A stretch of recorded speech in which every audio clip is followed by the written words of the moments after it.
Hellurei ja hellät tunteet.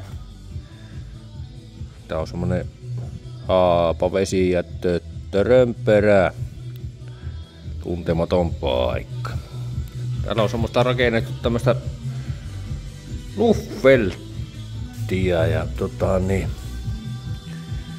on täällä muutakin rakennettu, mutta tämä nyt on tässä nyt se on ollut projektina tämmönen 62 dieseli automaatti nuhveltti. Siinä on vähän saanut soveltaa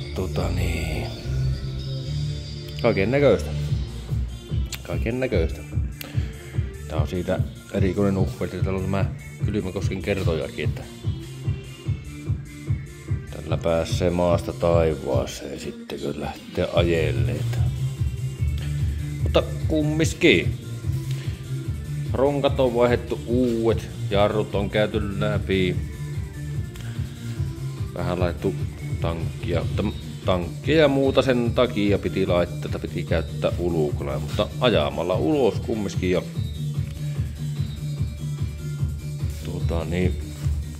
tänne on asennettu Orbitroli, mistä tulee sitten niin sanottu ohjaustehosteliminen ohjaus tänne rattoriin.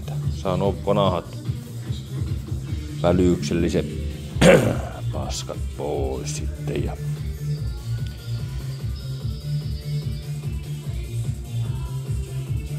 se on siinä, että se on 67 senttiä jatkettu runko ja tosiaan se on tuo automaattilaatikko.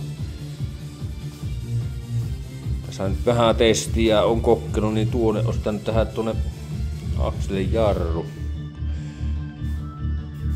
Mutta se on vielä vaiheessa, että miten tämä niinkö toimii.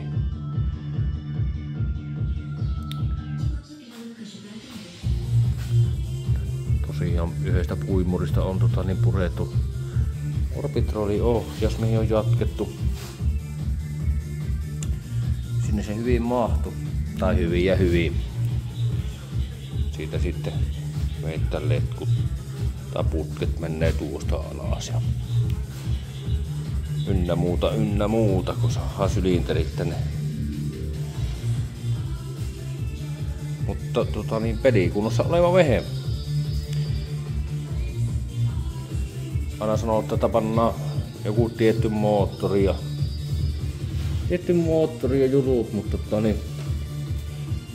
ei sitä automaattilaatikolla kovin herkästi löydy rattoria.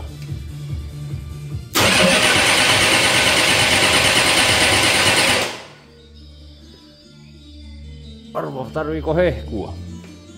Aina Civic tarvitsee hehkua. Se on vähän niinku Mersun dieseli. Ei ikinä käynyt ilman hehkua.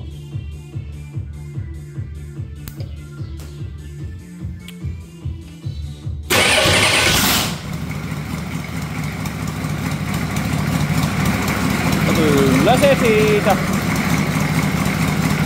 Pientä